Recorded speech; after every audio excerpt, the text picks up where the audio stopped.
எல்லோருக்கும் வணக்கம். பேசுவதற்கு முன் நன்றாக யோசியுங்கள், என்ன பேச வேண்டும் என்று. பேச்சுதான் மன்னவை அடிமைப்படுத்தும். நீ பேசிய பேச்சுக்கு நீ அடிமை, பேசாத பேச்சுக்கு நீ எஜமானன் அப்படின்னு ஒரு பழமொழியும் உண்டு. அதனால தான் நான் சொல்கிறேன், பேசுவதற்கு முன் யோசித்து பேசுங்க. எழுதுவதற்கு முன் யோசித்து எழுதுங்க. என்ன எழுத வேண்டும் என்று நீங்கள் முடிவு செய்து கொள்ளுங்கள். முதலீடு செய்கிறீங்களா? ஒரு ஒரு நீங்கள் கம்பெனி ஆரம்பிக்கிறீங்க, இல்லை ஒரு இடத்துல இன்வெஸ்ட் பண்ணுறீங்க, ஏதோ ஒரு இடத்துல 100 தடவை யோசனை பண்ணுங்கள். முடிஞ்ச உடனே அதை ஆராய்ச்சி நல்லபடியாக இன்வெஸ்ட் பண்ணுங்கள். விமர்சனம் செய்ய போகிறீங்களா? பண்ணுங்க.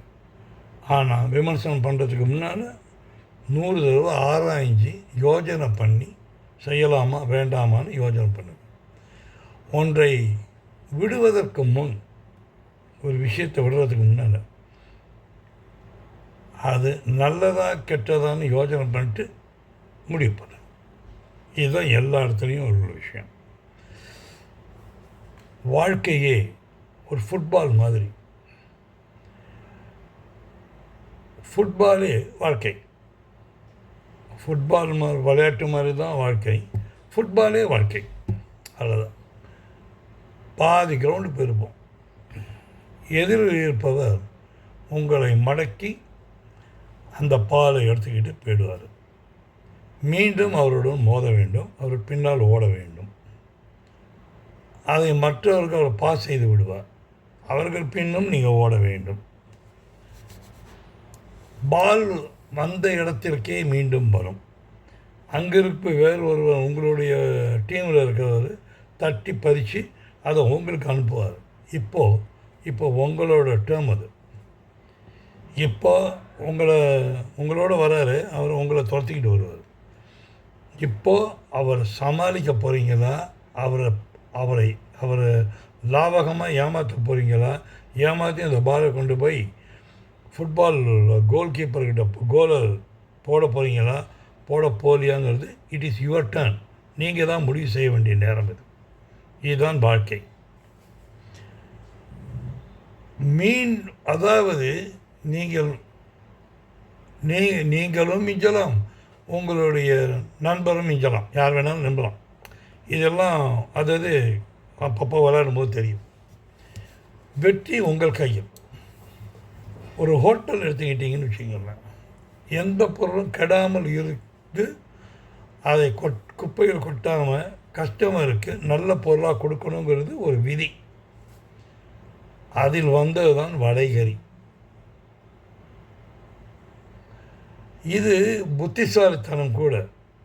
எப்படின்னா பாருங்களேன், அதாவது வடையை போட்டு ஒரு கறி மாதிரி பண்ணி வடைகறின்னு வச்சு ஒரு டேஸ்ட்டாக உருவாக்கியிருக்காங்க பார்த்தீங்களா, அந்த வடைகறி. அது ஒரு ஓட்டம் ஓடின்னு தான் இருக்குது. ஹோட்டலில் சில தின்பண்டங்கள் அதிகமாகவே பண்ணுவாங்க. அது எதுக்கு அப்படின்னா, அந்த சில ஹோட்டல்லாம் இருக்காங்க, கூடவே ஒரு ஷீட்டை போடுவான், இல்லைன்னா ஒரு அந்த அந்த பண்ணின ஒரு பொருளை டேஸ்ட் பண்ணி பாருங்கள் சார்னு கொடுப்பான்.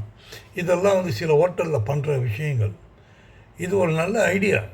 இது எப்படின்னா, பொதுமக்களுக்கு ஜாஸ்தியாகவும் போய் சேருது, அந்த புது பொருளும் போய் சேருது. இது நீங்கள் காசு கொடுத்து வாங்க வேணாம், நீங்கள் கொடுத்து அந்த தொகையிலே பண்ணி கொடுத்துடலாம்.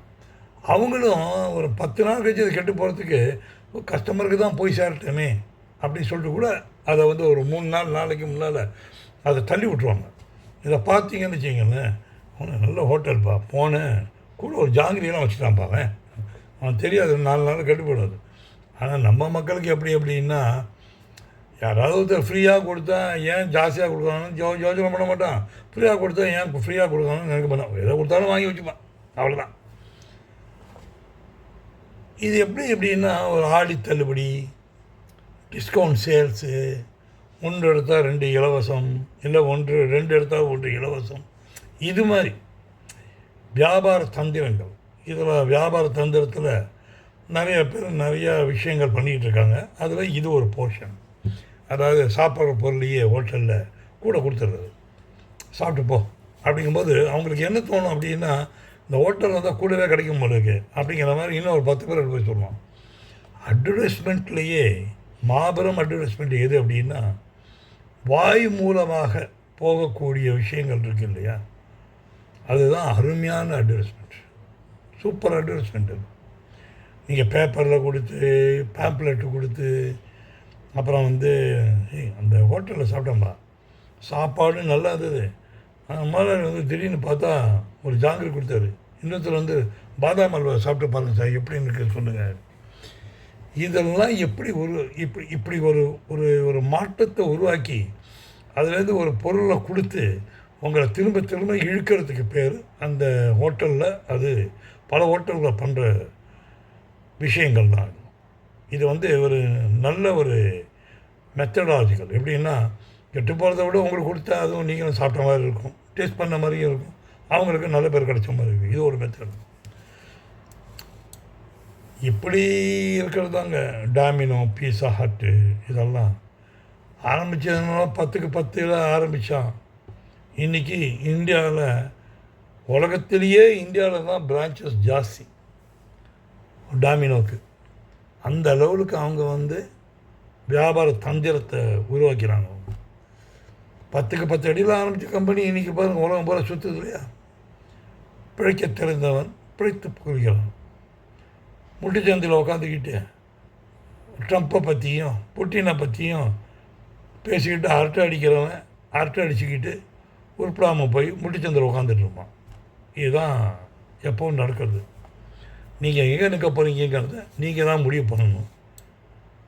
வெற்றியே வேணும் அப்படிங்கிறவன் ஃபுட்பாலை நினச்சிக்கிங்க. நேரத்தை மிச்சப்படுத்தணும்னு முடிவு பண்ணவன் ஃபுட்பாலை ஞாபகம் வச்சுக்கிங்க. சரியான நேரத்தில் சரியான சந்தர்ப்பத்தை உபயோகப்படுத்தணுங்கிறவன் ஃபுட்பாலை ஞாபகம் வச்சுக்கோங்க. இதையெல்லாம் நீங்கள் பண்ணிங்கன்னா எழுதி தரேன், உங்களாலேயும் முடியும், உங்களால் முடியும்னு வெற்றி வாக சூடிக்கிட்டே போயிடுவீங்க. நிறைவாக, எதை விதைக்கிறாயோ அதை தான் அறுவடை செய்ய முடியும். விதை விதைத்தவன் விதை அறுப்பான், திணை அறுப்பான் திணை அறுப்பான். இந்த மாதிரி எதை விதைக்கிறீங்களோ அதுதான் அறுவடை செய்ய முடியும். சின்ன வயசில் நீங்கள் சோம்பேறித்தனமாக இருந்தீங்க அப்படின்னா வயசானதுக்கப்புறம் கஷ்டப்படுவீங்க. உங்களுடைய வெற்றிகளை நிர்ணயிக்கக்கூடிய முடிவு உங்கள் வாழ்க்கை உங்கள் கையில், உங்களுடைய முடிவு உங்கள் கையில். மீண்டும் சந்திப்போம். Wish all the best.